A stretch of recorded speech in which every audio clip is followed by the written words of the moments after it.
Number 22, the boomerang principle.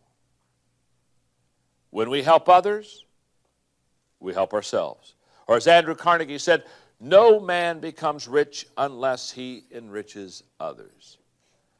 The question I must ask myself is, do I experience a return when I help others? Too many times people approach life like a slot machine. They want to put as little in as possible and hopefully get a lot in return. There are three types of people I've noticed. There are, number one, takers.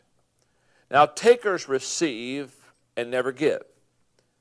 Many people focus on themselves and rarely go out of their way to do anything for others, and such people are takers. They worry only about what they can get, and they're never satisfied. Then there are traders. Receive and then give. Some people focus on keeping score. They are willing to give, but their primary motivation isn't to help others. They see relationships as an exchange. Often they give because they think they owe something to someone who has helped them, and they desire to make things even. Number three, investors. They give and then receive. In the third group, people focus on others. They give first and then they receive something if something is offered in return. They believe that success comes from being helpful, caring, and constructive. They desire to make everything and everyone they touch better, and they understand that the best way to accomplish that is to give of themselves. Ironically, by possessing an agenda to give first, they are the ones who most often experience the synergy of a win-win relationship. So what do investors do? One, they think others first. And two, they don't expect short-term gain. And number three, they invest in people with potential. Let me just stop here for a moment. In 1995, I spent 6 months making a list of 10 people that I would invest in. It took me quite some time to settle in on those that I should really do this with. To be honest with you, I took a spiritual route and I did some prayer.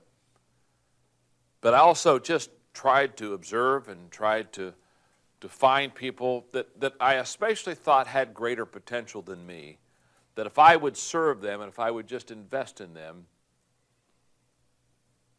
the return would be pretty huge. And I determined that I would never tell them that they were on my list. I would just invest in them. I can tell you, I started that in 1995. The list has somewhat changed. Of the 10 that I started off with, there are 4 still on the list. But through the process of time, some I helped for a period of time, and then I felt that I had invested in them as much as I could to help them in the areas that I could help them in, and many of them have gone on to do just tremendous things. And so I would add, as I would drop one off, I would add another one. 10 people. They to this day don't know. They never will. The satisfaction is in me knowing that I'm giving, expecting nothing in return. And then as I watch them do well, the reward is amazing. Now, they're not doing well just because of my investment. In fact, to be honest with you, most of them are very confident they would do well without my investment.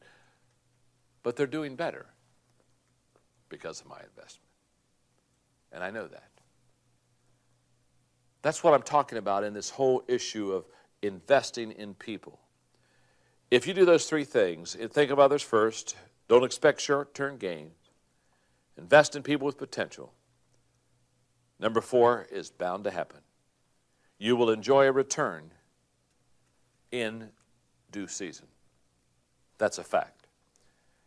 Poet Edwin Markham wrote, "There's a destiny that marks us as brothers. No one goes his way alone, and all that we send into the lives of others comes back into our own."